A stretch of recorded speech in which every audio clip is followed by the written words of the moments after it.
everybody. Welcome to another exciting episode of Jimmy's Jambox. We're back at it again, and we're going to get on into it. But before we do, as always, please make sure to like, subscribe, push all the buttons, do all the things.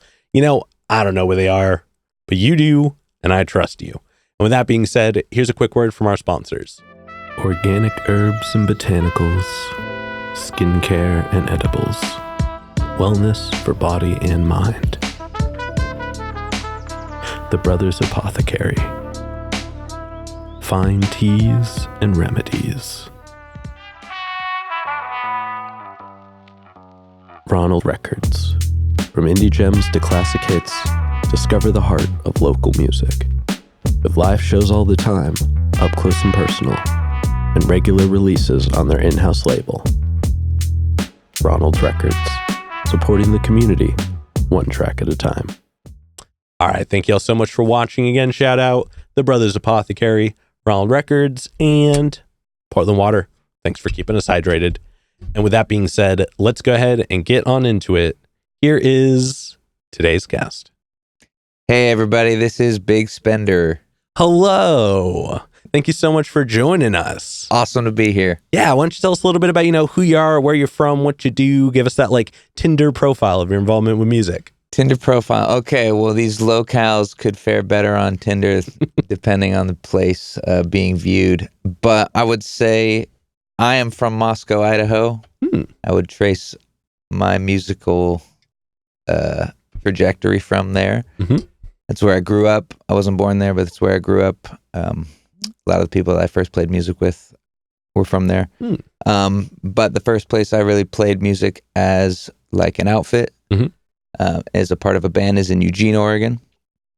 And now I live and play out of Portland, Oregon, with many of the same musicians that I first played with in Eugene. Mm-hmm.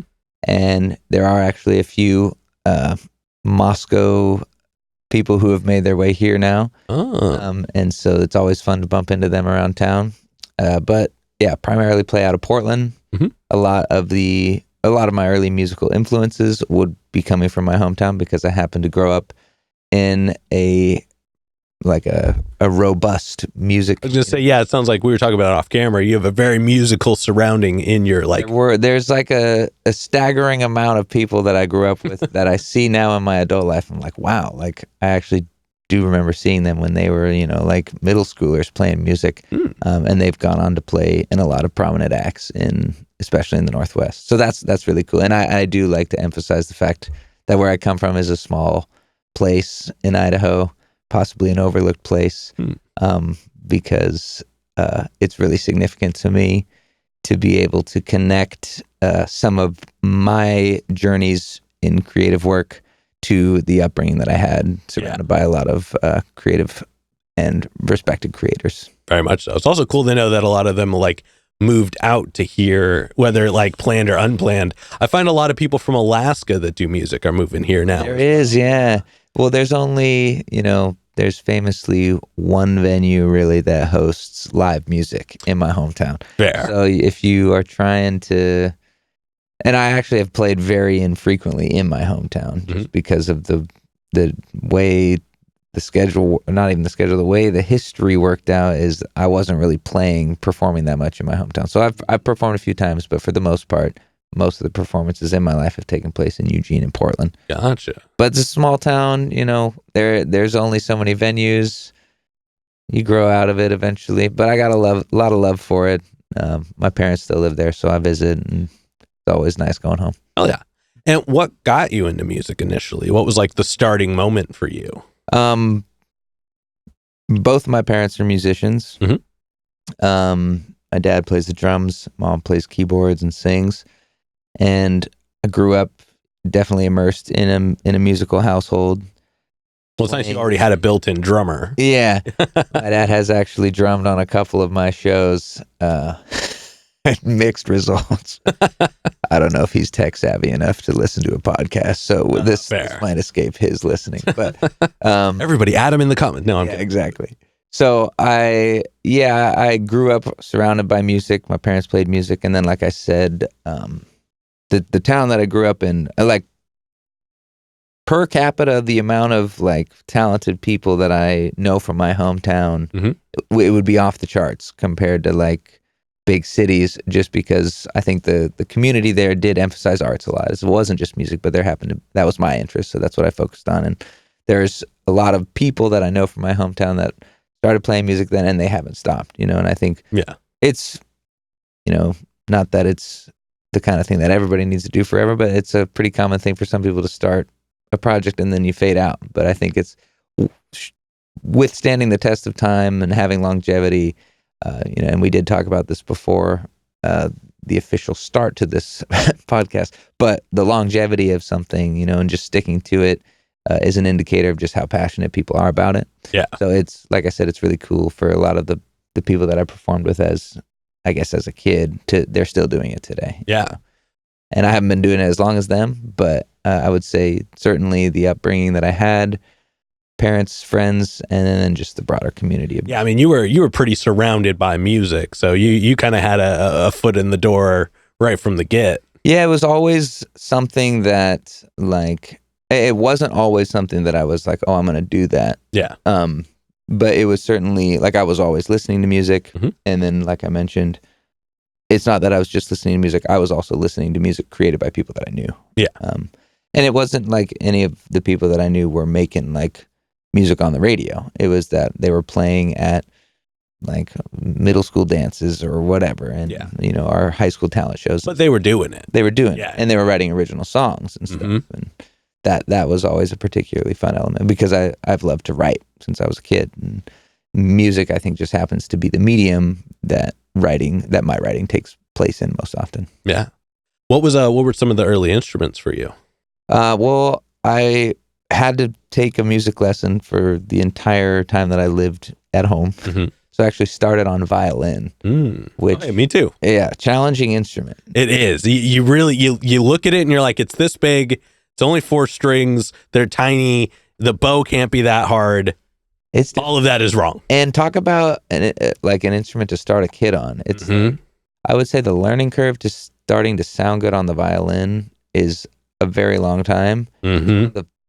My parents did plenty of things right, plenty of things wrong. This is one of the wrong things. Like, why would you subject yourself as parents to listening to a kid playing violin? Yeah. It's already rough listening to violin if you don't, like, if it's not really good violining, it's usually kind of hard to listen to. Yeah. Kid, it couldn't have been good. So this was like a funny, and we actually clashed, my parents and I, because I didn't want to take music lessons. Interesting. I told them I would never enjoy this and whatever. So it was probably almost like some poetic justice for me that they were making me take lessons. I was playing the violin, and I'm just going to be real bad. It sounded so bad. So it was actually torturous for them.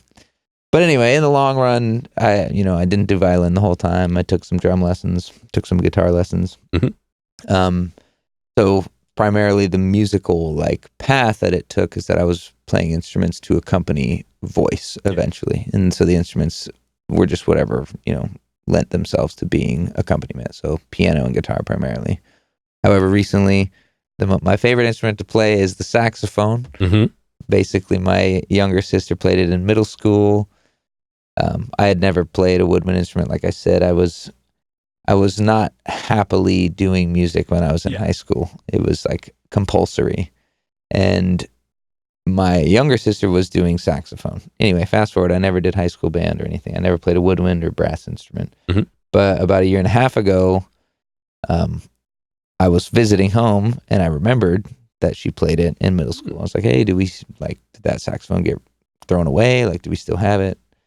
Went and found it in my parents' basement, started to play it, and first month of playing that, it was so bad because it was very humbling, because at this point I had played music for a number of years, and I wasn't necessarily used to just it being easy, but I was at least used to being able to I can kind of figure out something on this that sounds musical. But it's such a different such a worldly different experience. Different world. They don't even use the same, an F on a saxophone is not the same note as on a piano or a guitar.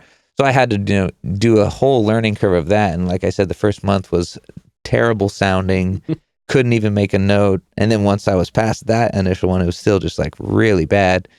And I would say what the perfect kind of like vignette for the early learning of the saxophone in the last year is when my girlfriend told me I had to practice in the car. It's like, you got to take it outside. I mean, that makes sense. It was justified. Yeah, that is completely justified. That is also a good spot to go do it. It is actually. Yeah, that I would still return to it. You know, I have a better space now. But I was gonna say, just so you know, they do make big styrofoam things you actually can put on the end. Seen that. That have a microphone built into them. Seen that. Yeah. See, that's. I would recommend that for the future once you get a little better and you're allowed back inside. If I get let back inside, you know, I'll probably have to write like a beautiful ballad for her. Fair. To let me back in the house. Fair. Or an 8-page essay. Sure. Yeah, writing what I did wrong. You know, this is why I shouldn't have subjected you and the neighbors to my saxophone playing. But the saxophone really has been like, it's totally galvanized all of the like fun parts of music that I'd forgotten about. But when you're new to an instrument, like you are having to relearn, you know, how to ride a bike, so to speak. And I was able to appreciate a lot of the things that definitely frustrated me when I was first learning guitar as a kid or first learning piano or whatever. Well, that, and when you get a saxophone to like scream, like once you finally reach that point where you get to make those like powerful notes, there are very few instruments that kind of match that energy. It's when I've had moments on the saxophone that sound good, it's incredibly like gratifying because, like you said, the sound of a saxophone is so one of one. And as I mentioned, all the other instruments I play have to do with accompanying singing, but you can't sing and play saxophone at the same time. Not very well. So yeah, maybe polyphonic. I was gonna say, yeah, there might be some. I wonder if somebody could do Mongolian throat singing while playing. They could maybe do that. Interesting. You can do that. Yeah, find us. Message me. That would be huge. So that's the instrument that has captured my interest in the last year. But yeah, like to answer your question directly, I started on the typical instruments other than the brief foray into violin. Yeah. Guitar and piano and bass and drums and stuff. But I dig that, all the primary stuff. Well, this I don't know if this would become a question for later, but those grew out of a need of, like, I started writing songs, and in order to, because I wanted to turn them into full band compositions. And I wasn't, I am not a person whose drumming should be recorded, and I'm not really a person whose other instruments should be recorded, but it was enough for me at least to develop a bass line for those so that when I was writing a song, I can imagine like what it would sound like with a full band. When I was doing recording full time, that was my reason. I was like, I had to buy a drum set because I needed to learn how to record a drum set, and I need to be able to communicate with drummers on the ways of a drum set. Like, I can't just be like, hey, can you play? Boots, cats. Well, like, even like communicating with drum makes more sense than being like, hey, I'm playing like an F to a G. Can you? Something for like that. That doesn't work. You know what I mean? Yeah. So it is good to just have that core knowledge, because it makes it so when it comes time to have people who are better at it pick it up and take over, that you're not just like, make it sound good. Yeah. Yeah. Well, and it can go both ways. Like, sometimes it's good to give a prompt to a player. Yeah. Be like, this is what I want it to sound like, and have, a clear idea about it. But other times it's really beneficial to just kind of be like, oh, this is what I did, but like, I trust you to leave a little bit of space, but you can still have a proof of concept. Yeah. Yeah. And then before we get into more of what you do with it in the present day, I do have a couple foundation questions I like to check in with everybody on. For sure. And this first one's one we ask early, it's one we ask often, and it's definitely a crowd favorite. What was the first album you ever bought with your own money? Well, there's a whole history of, LimeWire. Oh, yeah. Yes. We won't discuss here. So the first album that I would have bought with my own money was probably Currents by Tame Impala, which is very late into the game. But again, that has more to do with the history. Yeah, I was going to say. It depends on when your relationship with LimeWire started. The other part of this is that a lot of the music that I listened to had to do with the CD catalog my parents already had. Oh, that's fair. So I could answer that question in two ways. I could say like, oh, this is the first album that I went and bought. Yeah. Which would have been when I was a little older. But I did listen, a lot of the music I listened to was passed down to me from either my older sister or my mother. Yeah. And my parents had a full range of music that they listened to. And if this is what the question is asking, I can answer it that way. If it's like specific, what is the album I bought? I don't actually know because the Tame Impala album came out so recently that's right. I mean, it's not so much a like how young could you have possibly been. It is just a when you bought an album for the first time as your own, like with your own money. What was yes, I think it was that album. Okay. Which seems not possible. Because like I said, I was listening to music throughout. Yeah. I don't know if I necessarily have an earlier example of it, but I was listening through my parents. Like the first album I remember listening through was an Adrian Belew album in my dad's car. Some ABBA greatest hits, riding in the car with my mom. Some Steely Dan. My dad had Asia in his car, kept it on the loop, and like Boston and stuff. But I don't. Unfortunately, my history of music has a longer history of LimeWire. That's all right. Like I said, it was a strange time. Oh, actually, this is not true. I do remember the album. Okay. The first album that I bought is that my sister and I went, probably with my mom to a store or something, and I bought the Sean Kingston album. Oh, okay. The debut Sean Kingston album. And I don't know if I remember the album my sister bought, but the reason I remember that is that he has like multiple songs on there. And this was just kind of what that era of music was doing, I guess. But he had multiple songs on there that were essentially like he would sample old songs. So like his hit "Beautiful Girls" is just "Stand By Me," right? Like, and then he has a song that samples a Phil Collins. I think it is the "I Can Feel It" or "In the Air Tonight." His song is called "I Can Feel It," but the Phil Collins song is "In the Air Tonight." And my dad is a big Phil Collins fan, so I remember listening to that with my dad and being like, "What is this? Like he's ripping off Phil Collins?" It's like, so it was a Sean Kingston album that I do remember. So there you go. Oh yeah, I dig that. Yeah. And then what was one of the first live shows you ever went to that was like specifically one you wanted to go to? Yeah. Okay. This would have been good to do some research into my own like memory. Let's see.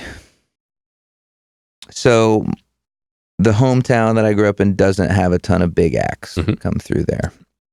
But in my high school days, Childish Gambino came and played in my hometown. Whoa! There's a university in Moscow. Okay. He played at the Finals Fest for that. That was pretty lit.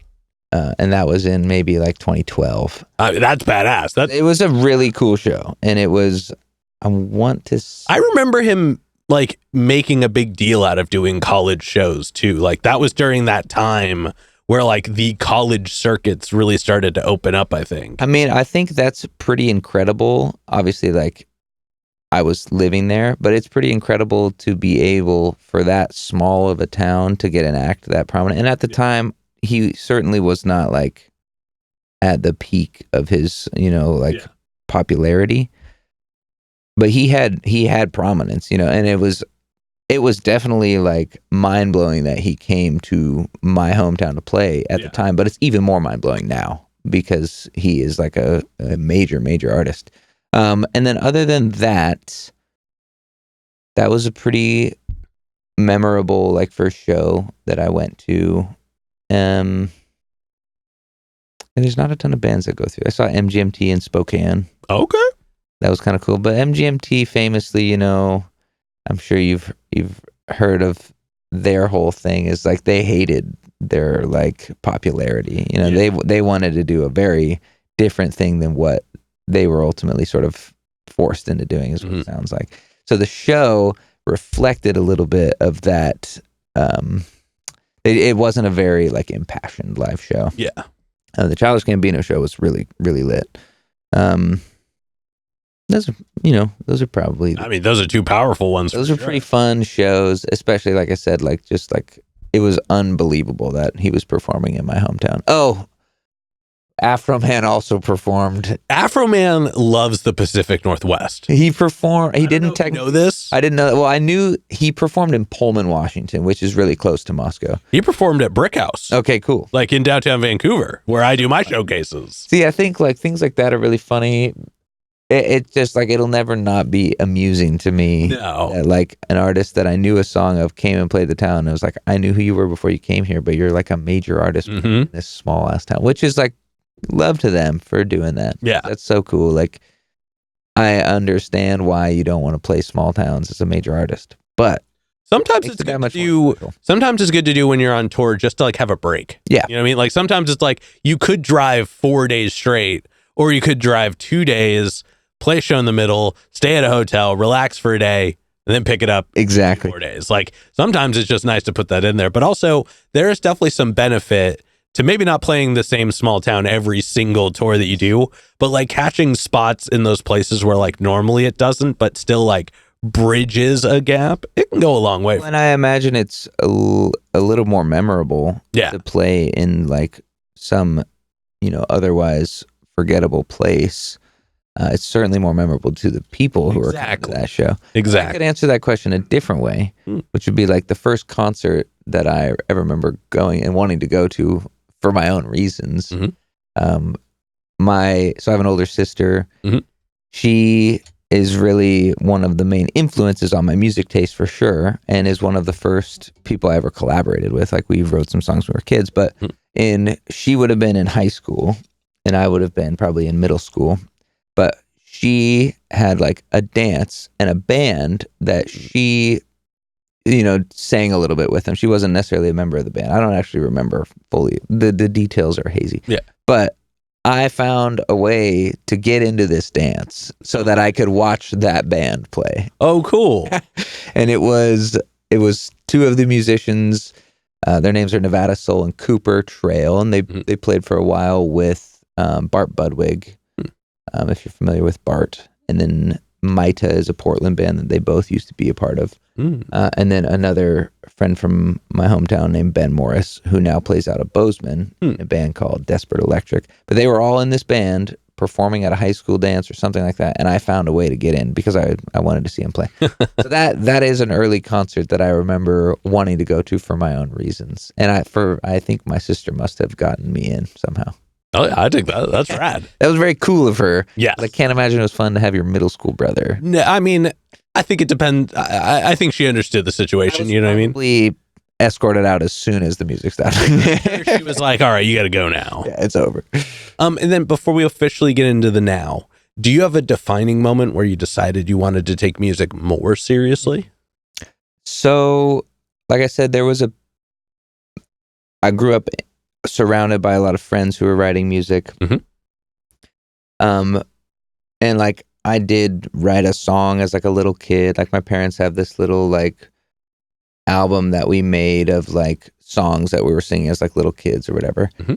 And so I was primed to be interested in it. But then I also mentioned how like I really didn't like music lessons and any of that when I was a kid. So it really wasn't until until I had moved away from home. Obviously, you experience a little bit more loneliness.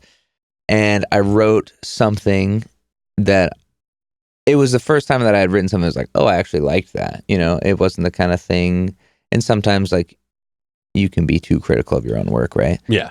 But this was actually a time where I wrote something that was like, oh, like that, like that felt like an idea worth recording and worth putting into a song. And it is a song that has not yet been recorded, but it was the definitive moment.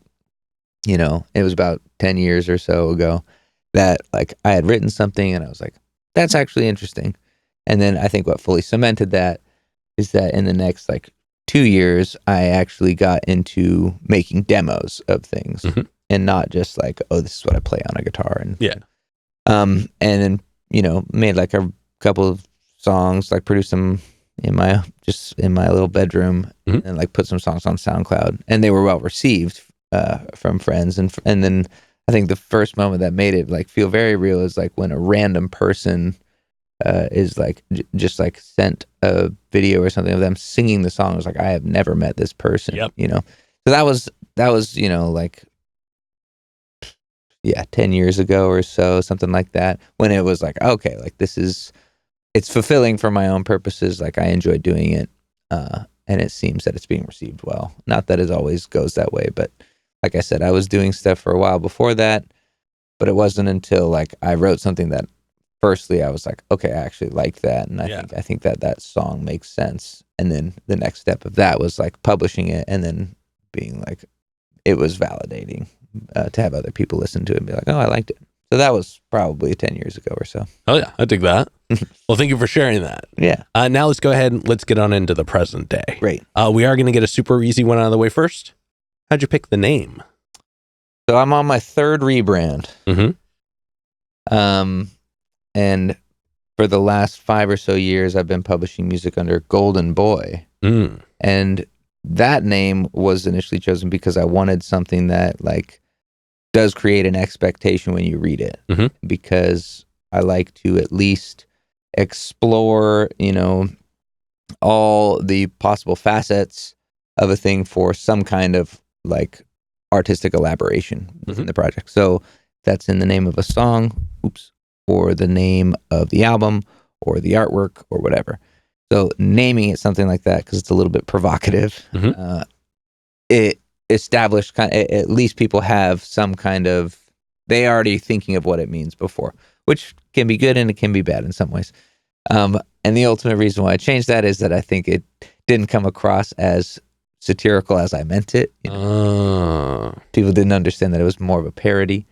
To call something Golden Boy, because the idea behind that was, you know, like we're in an era of like individualism and self-promotion. Very much so. Golden Boy was kind of meant to be a parody of that. But I moved on from that and chose Big Spender because the idea behind that is kind of in line with the trajectory of art as it becomes more commodified, is that you start to see how the process of commodification impacts art. And one of the principal ways that art is impacted, in my belief, by commodification is that you have to, when you're making something to be sold, you have to cut corners, you have to make calculations on the production end of it, which is that we're going to produce this as cheaply as possible so that we can, you know, reap more profit from it. Yeah. So I chose the idea of Big Spender, that being that, like, I don't want to cut the corners, you know, and like for this thing that I am spending all this time thinking about and spending all this time in production, because the upcoming album has been in production for almost 5 years. I want it to, I don't want it to be something that suffers from that effect of being like, well, we're going to cut the corners because it's cheaper and you'll end up making more. And so the idea just being that you spend big, because, you know, your people's artistic ideas deserve to be, you know, given all of the resources they need, which is, it's also just a funny name. I was just say, and it kind of follows a similar satirical rule in a certain way, which I think is really interesting.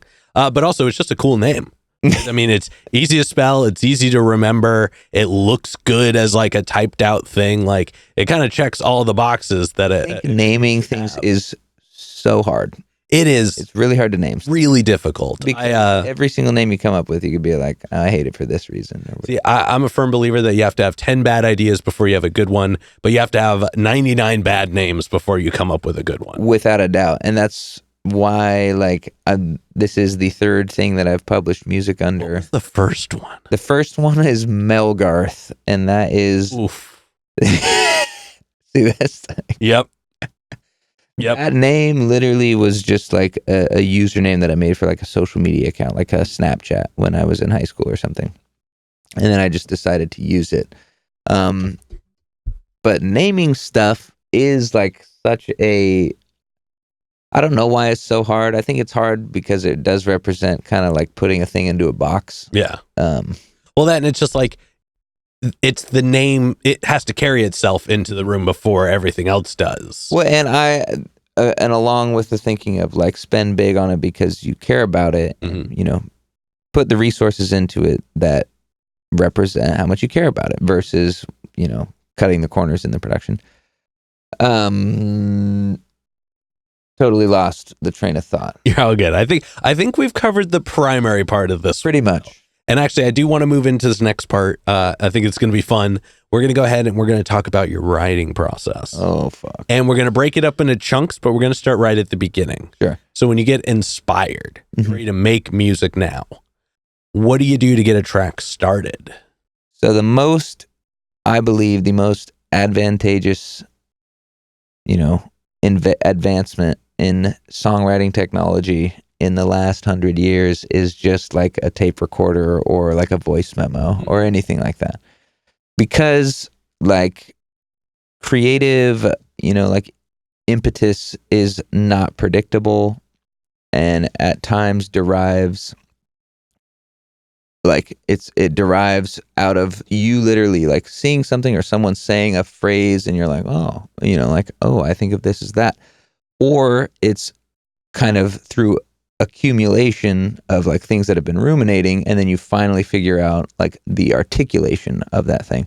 So a lot of, if you were to look through like the voice memos on my phone, there would be a lot of just like 5-second things.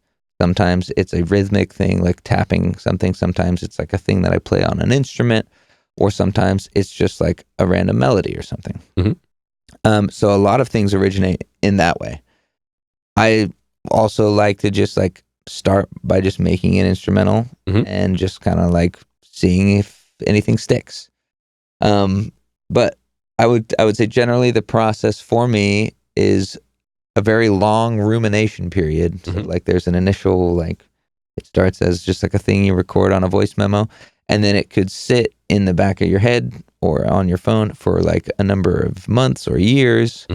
And then it doesn't fully kind of like crystallize into a song until sometimes it comes from like addition, right? Like, oh, I've had this other thing sitting here and I've got this thing, and then you put them together. Yeah. And other times it's just kind of like, oh, like it almost feels like your brain had the idea, but you weren't able to like piece the parts together. But a lot of them start like that, and you kind of just let it rip. I'm a firm believer in like your mind is, like the subconscious mind and the things that your brain is doing without you realizing it are very beneficial to a creative process. And part of, I think, what facilitates being productive in a creative sense is allowing yourself to simultaneously like feel the pressure to like the urge to get something out, and then also feeling like contented with like what I have here is a good start, but like I'm not going to just force this into becoming, I'm not going to force this into form just because I'm feeling urged to do that. Yeah. Because it is a very non-linear process. So I'm sure you're familiar, Oh yeah. Oh yes. Especially in like the world of like instruments, like where it's like there are so many elements in addition to whatever your primary one is. Yeah. And then once you get a track finished writing, so it doesn't have to be like recorded and released per se, but you've gotten it all down, you're ready to start getting it out there. How long does it usually take you to feel comfortable enough to perform a track?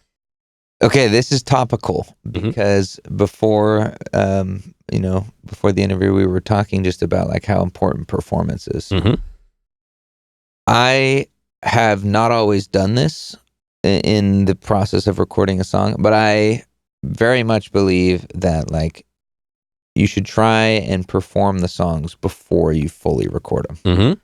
Because I've just had this happen way too often with me, and part of this is just because I tend to write these songs independently, and I write them on my own, which out of necessity, you're not playing it full band because you can't do that. But what happens is you play it live, certain things, you're like, that did not work.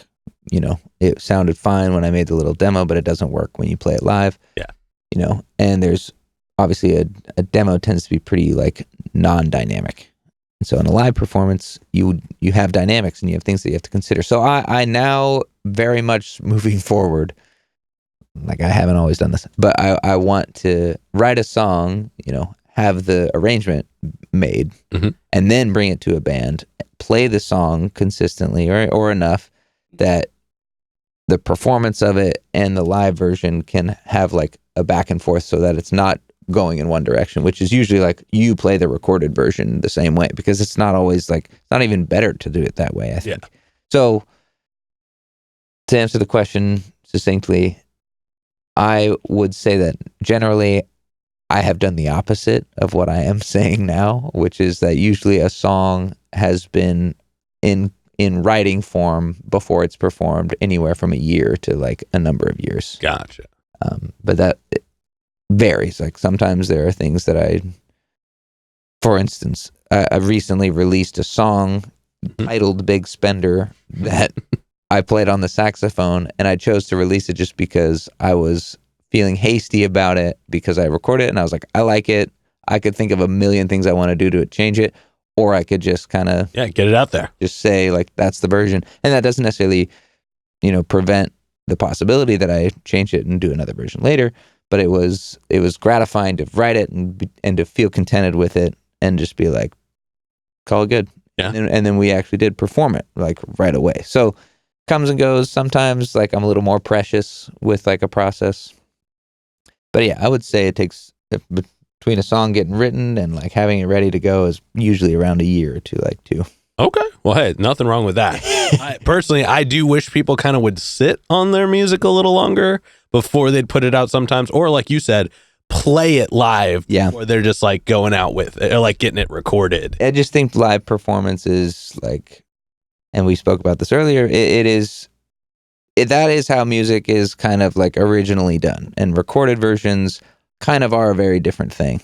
So playing a song live is the song in its articulated form as a musical performance. Yes. And it's a very different beast than the recorded thing. So sometimes, and it can depend on how comfortable you have of a players, like sometimes your band is or isn't what you need it to be. And other times like the band is more ready than you are to play the song. And that's just kind of depends. But yeah, I also believe that people should sit on their stuff and let it brood. Yeah. I'm a firm believer in that. Oh yeah.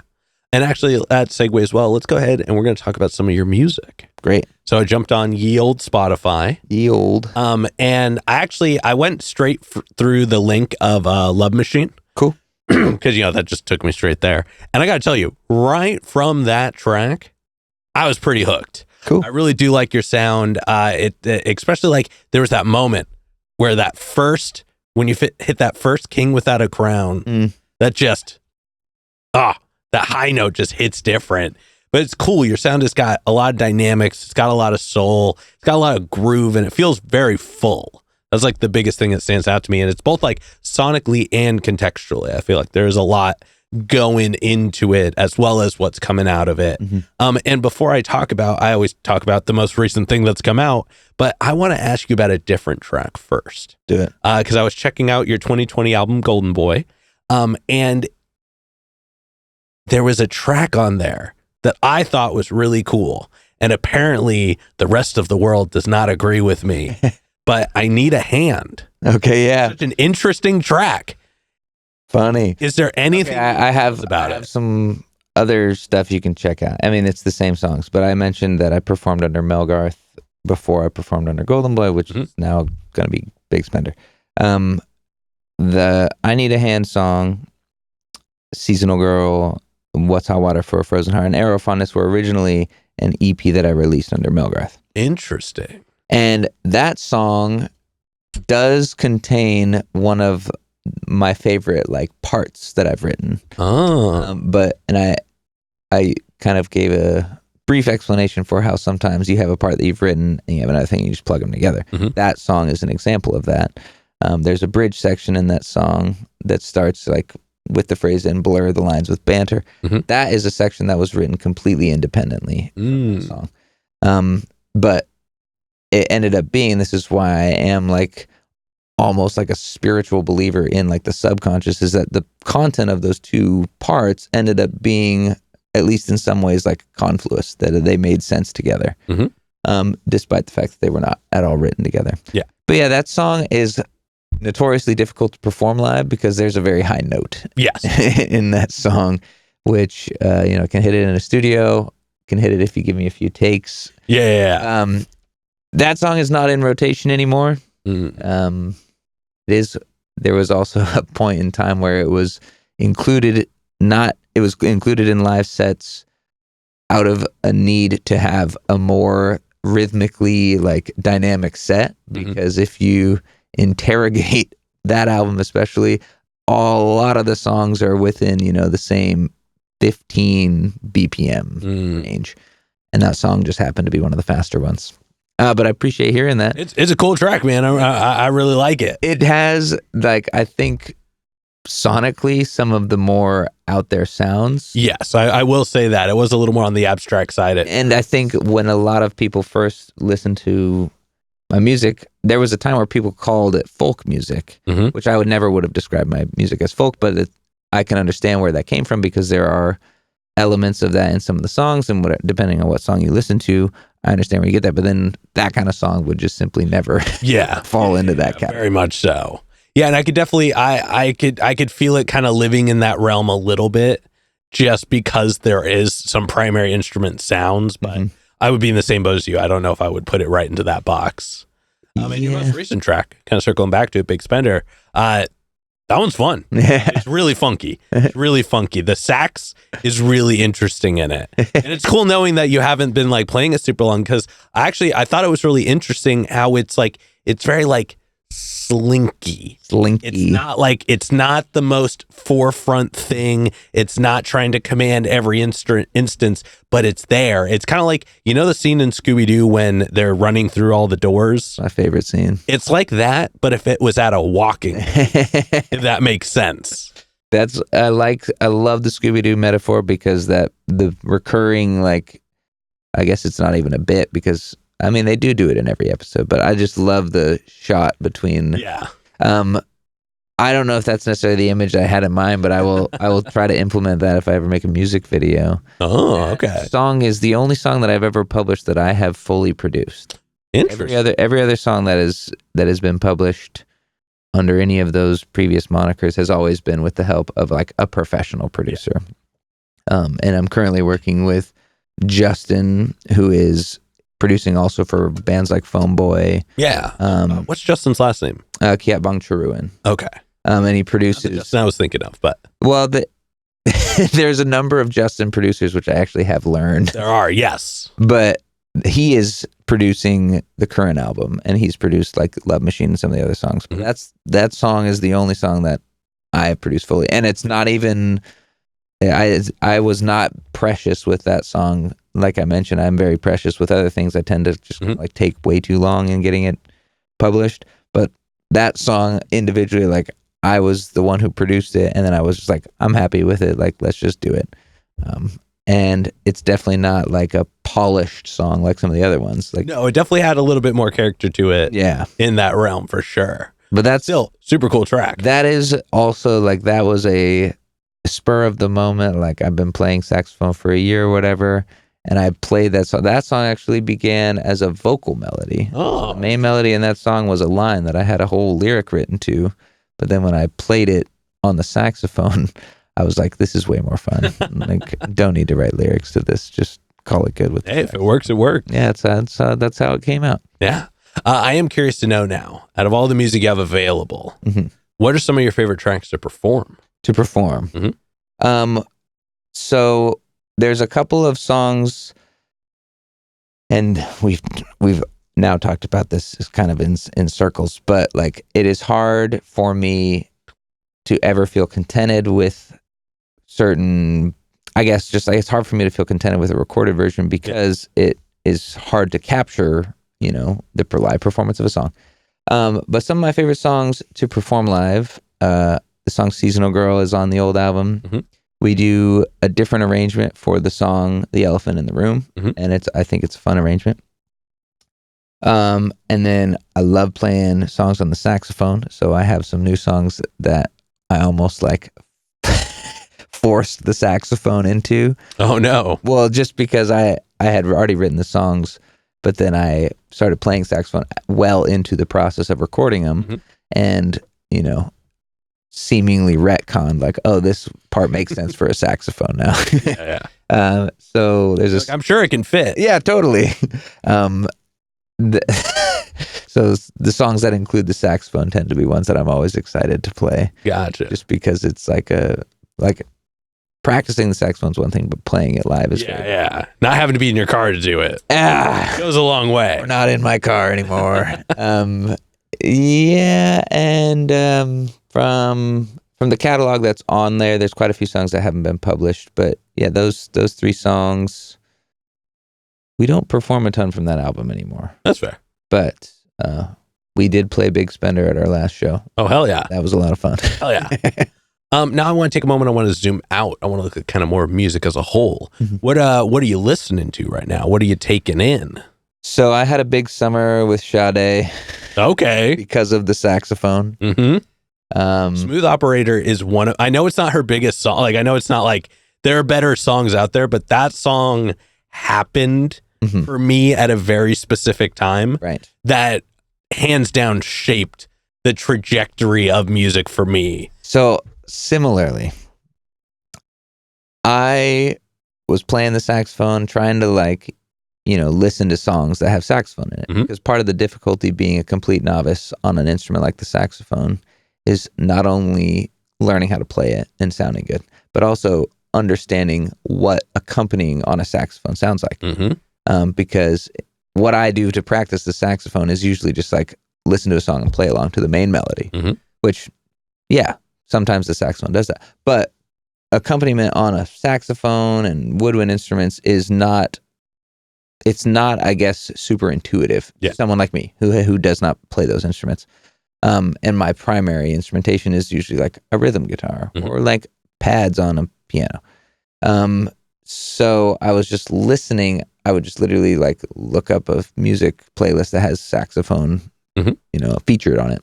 And Smooth Operator was one of the songs.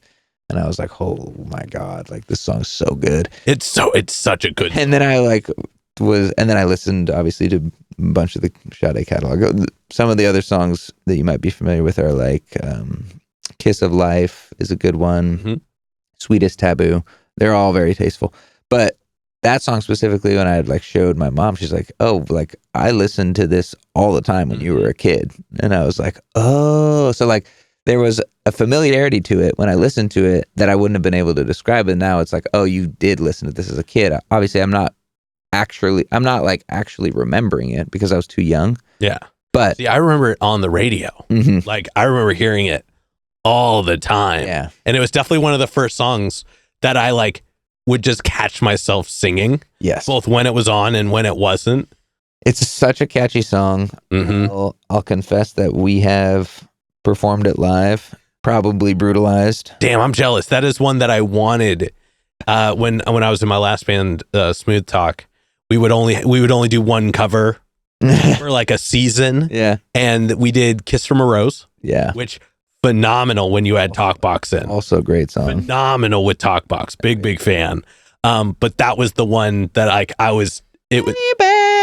it screamed. But Smooth Operator was the one that I was trying to get us to do next. Smooth Operator is a hard song to cover. It is. But I willed that song into our set. We go down to Tahoe usually in the summer and we just kind of play. We call them junk food sets because it's a lot of just covers, just kind of playing covers for people. But I got that song into rotation. It's a lot of fun to cover. It is a difficult song to sing. I mean, not when you do Talkbox. Yeah. Hey. So, we also incorporated Talkbox, but I didn't think to use the Talkbox to sing those parts. But that's good. That's an expert tip, right? Yeah, I'm just saying. I'm available in the summers. There you go. Ooh. All right, and then before we move into this next portion, this next question is probably the densest question in the interview. But we talked about, your experience with music, the actions, the reactions. But when it's just you and music, one-on-one, what does music give back to you?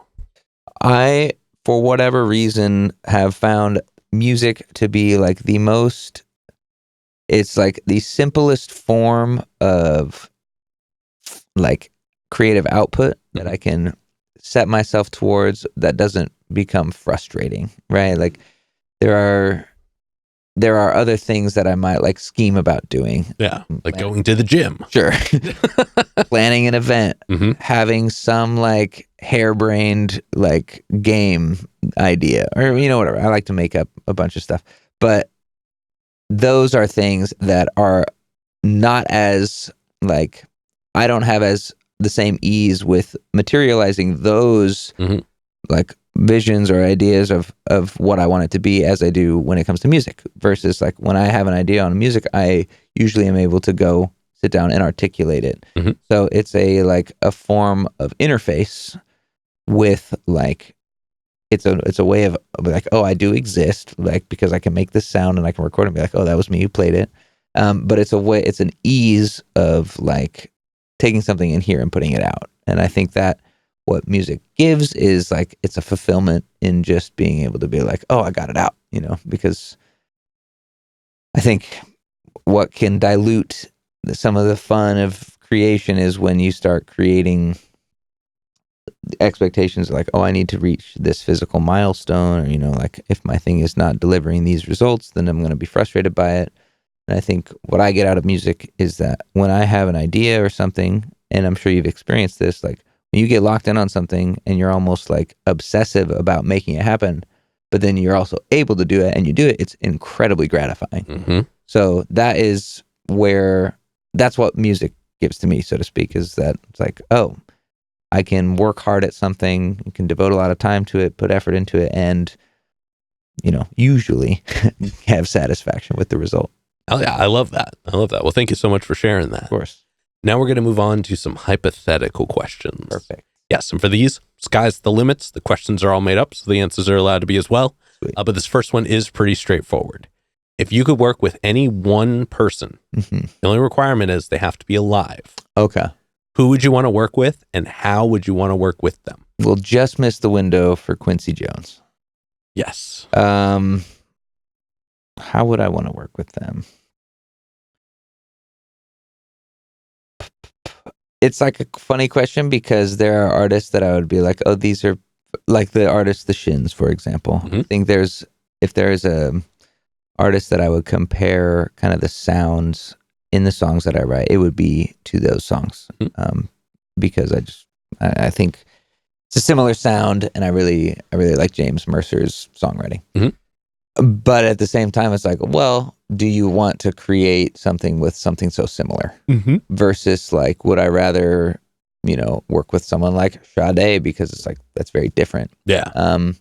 Because I'm so obsessed with saxophone right now, it would be really, and I don't have a specific saxophone player in mind, but it would be really fun to work collaboratively with someone who could write and help my saxophone playing to be more like, to understand. I mean, it's not the same thing as like just like asking for a lesson, but doing a collab on a saxophone player where we're both playing saxophone, it sounds really fun because it would be like a good instance of, it'd be like practical learning. Yeah. Because you'd see how a professional does it. But I'll give you a more straightforward answer.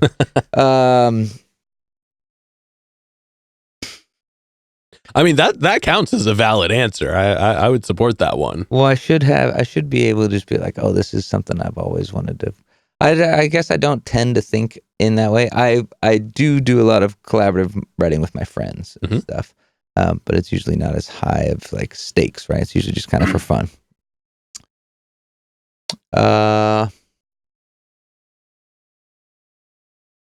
No Such Thing is a pretty cool producer. I know Toro y Moi Summers in Portland, so if I ever saw him on the street, I'd be like, hey, like, let's do a song together. His music's so good. It's so good. Those are about as like distinctive answers as I think I could give. Hey, those are both great answers. Someone who could teach me how to play the saxophone well. Fair. And then subsequently, who's a local artist that you're aware of that you haven't gotten to connect with yet, but you would like to? Okay.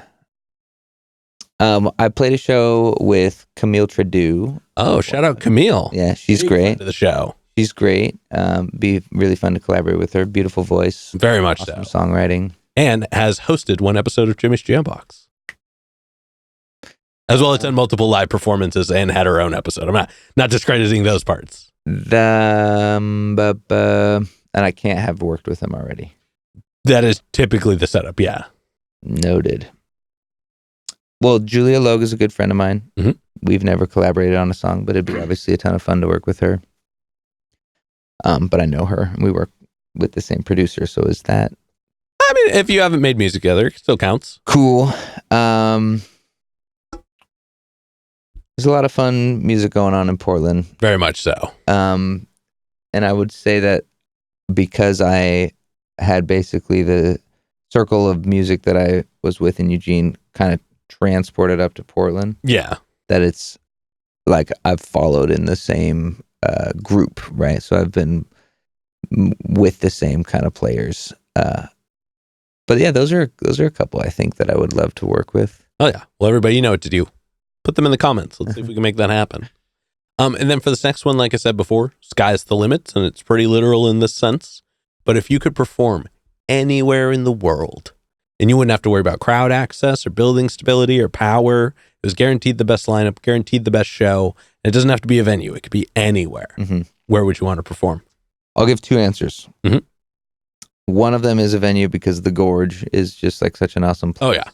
I also really love geology. So the geology of the Columbia Gorge is like, it's hard to top because there's so much going on. Bet you'd love Red Rocks then. I would love Red Rocks. And I haven't been to a show at Red Rocks, but for whatever reason, I've been to the venue. But I still would say it's the Gorge because I've been to Sasquatch in the Gorge, but the problem with like music festivals like that is that you're in such your mode, at least in my experience, at those things is you're moving so fast between things. You're trying to cram, like I'm trying to see 7 different bands today, right? Like, which is great. I love festivals for that fact, but it puts you in such a different like headspace for going to those shows.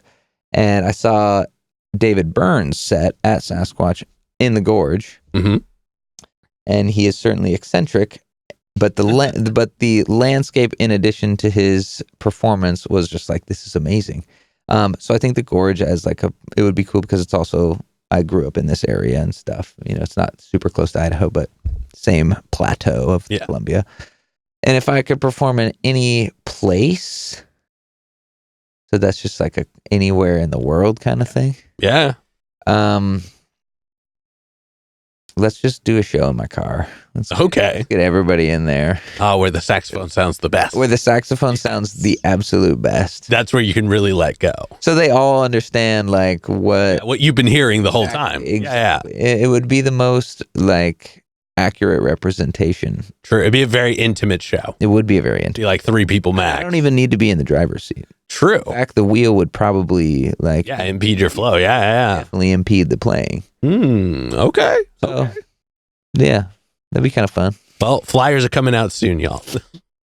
All right, and then to wrap up the hypothetical questions, if you could get one more album from anybody, they could be alive, they could be dead, they could have not put out an album in 100 years, could have put out an album yesterday.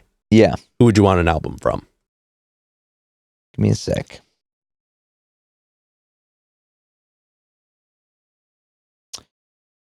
One of what is probably my favorite band,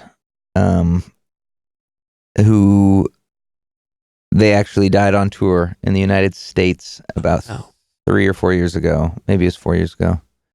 They're a band called Hers. They have 2 phenomenal albums, and I like every single song on the album, on both albums. And yeah, they passed away while on tour in the United States. And it was it was a surreal thing where I knew a couple of their songs, right? Just randomly. But it wasn't until, and this is a tragedy of just like how it tends to go, but like it wasn't until they died that I was like, oh, I should check out the discography. And then I did, and I was just like, oh, like I can't believe I missed this window. And they performed actually in Portland on that tour. It was in 2019, it would have been. They performed at the Doug Fir. Oh, that would have been. It would have been such a cool show. And then I have a friend actually, and I remember talking about this band. He's like, oh, I was at that show. And then I was like, dude, you're like a part of living history. Like you saw. So that band, tragic end for them. I would love to have another album from them. Oh yeah. That would be really nice because they were just just getting started. Yeah. Damn, that's a really cool answer. That's the first answer I've given to any of those questions that feels satisfactory. No, plenty of your answers have been super solid. Okay. And also, we don't do any editing here, so. You're getting it raw. Yeah. All right, but with that being said, we are going to go ahead and start wrapping this up. Cool. What can we look forward to between, let's say, like now and the next 6 months? What's that looking like? Hopefully, publish the album. Which, please let me know when it's about to come out. We'll bring you back. We'll do a whole tuned in episode about it. Yeah. I have a show on the 24th of May at Al's Den with our friend Zan Fiscum. He's a wonderful artist from Seattle. Well, unfortunately, I won't be there because that is the same day as my showcase in May. But we'll still leave it here in the spirit of not editing things. It's we've done shows with Zan for the last 3 or 4 years, maybe only 2 or something. Well, we've done shows. This will be the 3rd year. But she's awesome. That's on the 24th of May. Oh yeah. I believe we actually have a show in Vancouver on the 30th. I'll need to check on that. Slash, there might be a radius clause. I don't know. Oh, I won't say anything if you don't. And then, we'll have an album sometime in the summer. Yes. Which again is, I really do need to finish it. Hey man, well, like I said, as soon as you do, bring it back here. We'll definitely talk about it. Roger that. For this next one, go and look straight at your camera. Tell everybody how they can find you. For the time being, you can find all necessary information at goldenboytunes.com or at golden.boy.music on Instagram. The band name is Big Spender, but that will get you the information that you might be looking for. Oh yeah. And then any other plugs, any other shout outs, anybody else you want to put on while you're on here? The producer that I work with, Justin, produces incredible music for the bands Foam Boy, Chip Nail Polish, Julia Logue, Bendre the Giant. Support local music. Hug your friends. Be a good person. Oh yeah. Oh yeah. All right, then with that being said, I've got one last question to go. Sure. Before we do, I'm going to steal the camera for just a second. Go ahead. As always, y'all, please make sure to like, subscribe, push all the buttons, do all the things. You know, I don't know where they are, but you do, and I trust you. And one more shout out to the Brothers Apothecary, Ronald Records, and Portland Water. Thanks for keeping us hydrated. And with that being said, the final question. And this is entirely up to your interpretation. Perfect. But in all of music, what is an album you feel is more on the obscure side? So it's a bit of a deep cut. It's one not a lot of people would know, but it's one you think everybody should know. Oh, see, like this is the kind of thing I wish I had preparation for. I like when it comes off the top a little bit. Yeah. Just because then it's not so much like the prophetic answer as it is just like, oh, yeah, this one. Well, both of those Hers albums are really good. They're a known band. They're not like a underground band, but their stuff is solid all the way throughout. A personal favorite album. I'm not necessarily a super big fan of this band's catalog, but oh man, what is the album even called? It's a Hello Goodbye album. Interesting. And it's got, what is the name of the album? I'm the worst with names too, or I would help you. Let's see what this is. Yeah, it defies what my expectation of what Hello Goodbye sounds like, right? Fair. Because the first songs that I knew of theirs were like very electronic auto-tuney. But this album is all, like regular instrumentation. Yeah. Not regular, I don't know what you call it. It is called Would It Kill You? Would It Kill You by Hello Goodbye is the album I would suggest people listen to. Hell yeah. Really quality, very catchy, but tasteful. Super solid. It defies what most people's expectations are for the band Hello Goodbye. Yeah, hell yeah, I love that. Now, before we go, I have one for you. Great. Have you heard of a group called Young and Sick? Do they sing the song Mangrove? I'm the worst with names, so I couldn't tell you for sure. I think I do know this song. called Mangrove by The Young and Sick. Well, there's an album called Brother. Okay. I promise you will love it. This is the song. Yeah, it's Young and Sick. Okay. Yes. Like I said, check out the album Brother. It is... See, this is what I need more of, because finding new music, it's like overwhelming to think about how much good music there is out there. Mm-hmm. But it's hard. Pandora, I don't use it anymore. Spotify's radio algorithm's not the same as what it used to be. Not good, yeah. So personal recommendations are always kind of like better. So what I've also been having my friends is just like, hey, make me a playlist. Mm-hmm. But an album is just kind of the analog version of making a playlist. Very much so. They just made a playlist of all their own music. Exactly. Wait, the album was called what? Brother. It's Brother, yeah. Or at least I'm pretty sure it's Brother. Okay. It's Yellow. Yes, it is Yellow. Nice. Nice. Cherries. Yes, phenomenal album. Is No, but it's got cherries on the cover. Oh, there it is. That's the other part. Yes. Shorthand, I almost always use like whatever the artwork is because it's just easier to refer to something that way. Like you drop the name of a song. Not everybody is as, sicko as you are for a certain band. But if you say like, oh, blah, blah, blah, blah, like album cover, and then they're like, oh. Yes. Well, check it out. Let me know what you think. I promise you're going to like it. Okay. But with that being said, we're going to go ahead and get up on out of here. Thank you so much for joining us today. Thank you for having me. Yeah. And this has been another exciting episode of Jimmy's Jambox. I'm Jimmy. I'm Big Spender. And we're signing off. Later, y'all. That's a wrap. This is not a podcast. This is a show.